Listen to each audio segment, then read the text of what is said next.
Hello, fellow mech warriors, Mage Leader here. Welcome back to the Battlemech Primer, the series where I keep my channel afloat in between making videos nobody wants to watch. We're back once again at the early days of the Battlemech to look at one of the weirdest machines I have ever come across. In my time making these lectures, I don't think I've ever seen a mech with so many wildly different appearances over its long lifespan. If you're watching this and find yourself thinking, hey, wait a minute, that's a different mech, I pinky promise that I'm trying my best. That said, if an unexpected image slips through the cracks, I ask that you please refrain from pelting me with rotten vegetables. The dropship stinks enough as it is. Put the compost and the airlock where it belongs. So without any further ado, let's hop back in time and take a look at the Crusader. Despite my somewhat concerning preamble, the Crusader is actually one of the finest battle mechs in the Inner Sphere, a classic example of how to manage your resources wisely. But to fully understand the Crusader, it's important to lay just a little bit of groundwork. The Crusader would first be produced in 2596, right at the tail end of a conflict known as the Reunification War. I've touched on this particular conflagration before, but I'm going to go just a touch more in depth here to provide a little context. The Star League was still a fairly new entity in the Inner Sphere back in the 2570s. Its founding had been something of a monumental achievement, an attempt at cooperation between all the great houses for basically the first time in their history. In school, you probably learned about the noble, magnanimous goals of Ian Cameron and his grand experiment, but there is a side to the Star League that you might not be aware of. While outwardly the League liked to portray itself as an altruistic, cooperative union of nation-states, the reality was far less admirable. From the beginning, the Star League faced a fairly significant challenge. After all, in practical terms, it was little more than an agreement, some fancy words on paper, and the Inner Sphere has never once let a scrap of parchment stand between them and good old-fashioned ass-kicking. Getting the great houses to work together after centuries of killing the shit out of each other required more than words. Those words needed weight behind them, the kind of weight that could only be granted through the implied threat of military force. Thus, the SLDF was born. In theory, the SLDF was a multinational triumph of diplomacy, a group of soldiers trained to protect the Star League's member states from any and all threats. In practice, it was a big stick for the First Lord, one with limitations of course, but one which reminded the houses that no one nation-state was truly in charge. Cooperation was what kept the stick from hitting you, and being on the First Lord's side meant that should your least favorite member of the League step out of line, you would be given the chance to help kill them alongside the strongest military in human history, practically guaranteeing your victory. The system would work, but not without a crucial element. You see, it's not enough to just say that you have the greatest army in history. That kind of statement requires evidence to back it up.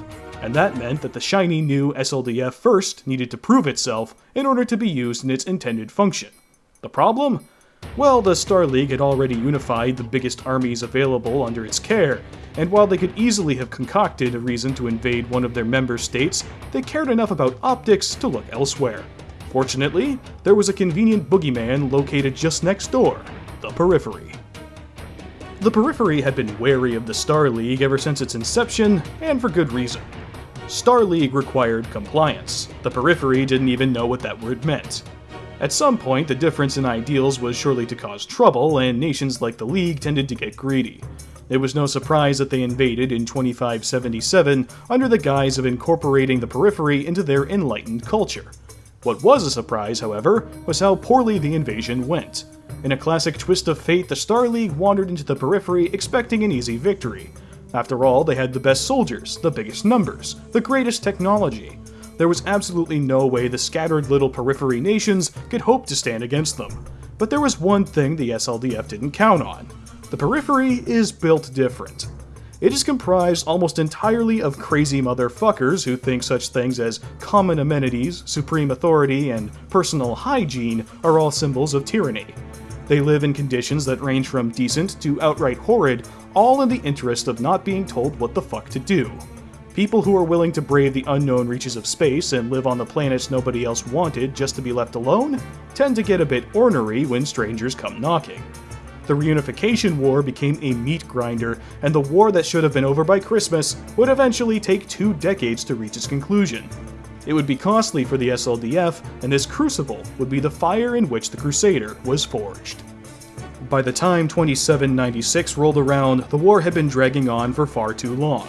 Babies that had been born at the start of the war were now full-grown adults, and most were in active military service. It was a time when even the vast resources of the Star League were starting to wear a bit thin. Their battlemechs thus far had largely been beautifully engineered machines, high-performance mechs that excelled in a particular field. But in the periphery, these pieces of hardware were becoming a liability. They were expensive to maintain, difficult to repair, and with the enemy resorting to sabotage, suicide bombings, and basically anything that might even the odds, the fancy battlemechs were getting broken. A lot. And so the call went out to bring them something new, a machine that could function better in the face of pure attrition. What they got was much better than they could have ever hoped for. The Crusader was originally conceived as a 65-ton heavy brawler, a role that it performed adequately, or so we assume. Not much is known about the CDR-1 because it would be rapidly forgotten in the face of the Crusader's biggest strength, its versatility. The Crusader was a true Star League mech. We aren't even entirely sure who exactly designed it, as it was produced simultaneously by virtually every great house at the same time. It was multi-factory, interchangeable, and above all, it was multi-role. The Crusader had a variant for any mission under the sun, and its balanced approach to design allowed it to perform in any situation, if not excel. The initial variant of the Crusader is lost to history, and it's largely because no one is exactly sure which of the dozens of versions it actually is. The mech could handle recon, command, counterinsurgents, brawling, fire support, simply walking into Mordor. You name it, there was a variant for it, and every single one was competent if not exceptional. I'm sure you've heard the phrase, jack of all trades, master of none, but keep in mind that it's not meant to be a negative description. History has shown us that it is often better to be decent at many different things than to be superb in only one, and the Crusader's good enough for government work approach was precisely the shot in the arm the SLDF needed. Now, I'm not saying that the Crusader's introduction was the reason the reunification war ended just over a year later, but I'm not saying that it wasn't. The Crusader would go on to be one of the most popular battlemechs in the Inner Sphere, comfortably riding out the succession wars as virtually everyone kept churning them out. Having been produced by every great house for the Star League, they were plentiful even after the First War of the Big Suck sent other battlemechs to the scrapyard of history. House Steiner in particular has a great affinity for the machine, which fits their meat grinder style of warfare perfectly.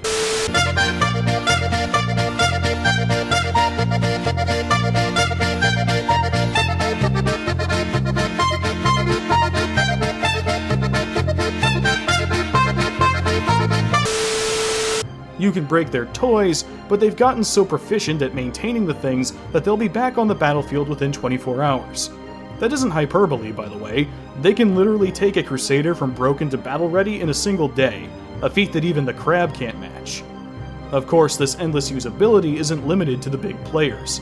The periphery and mercenaries also love to field the Crusader. It's an attractive option for warriors on a budget, since it can be easily modified to do just about anything, and do it with enough confidence to grant it the value of an entire lance in the right circumstances. And improvements from the Helm Memory Core have sufficiently updated the Crusader for the modern era, allowing it to keep on doing what it's always been doing, even half a millennium later. Hell, the thing is so good it even saved a Cretan company from bankruptcy, but that's a story for another day. So that's the Crusader. It's a battlemech that can do it all, one of the most widely used machines in the Inner Sphere. You've doubtlessly seen them around, and the incessant tweaking has made it virtually impossible to nail down what its true form really is. An attractive option for basically anyone, and a mech that was built to withstand wars of attrition, it has endured everything fate has thrown at it, and it'll serve you well when you inevitably get your hands on one. Maybe it can't punch as hard as a king crab, run as fast as a phoenix hawk, or take the pounding of a stalker, but it can outperform all of them in one category or another, all without breaking a sweat. Whether you're looking to save money, outlast your foes, or just can't make up your mind on what you want to cart into battle, the Crusader has you covered. And it's the obvious choice for those who like to keep their options open. Remember, the question isn't, what can it do? The question is, what can't it do? Thank you all so much for watching, and special thanks to my mech warriors. Lil Grunt 1, Rostran Targo, Zero, Sean Herr, Delphino, Miguel Batacan, Alexander Heimerl, Chef Sung, Delta 505, Military Sticks, Spacer, Arcos Raid, Kyle Vidari, Tim Cook, Tomoyaga Tudor, Gary Moses Sweeney, and Admiral Chirino. If you would like to join the ranks, then feel free to join via the link in the description. Your support keeps the engines running and the soldiers fed, and I am grateful for every last sea bill. Thank you once again, and until next time, this is Mage Leader, signing off.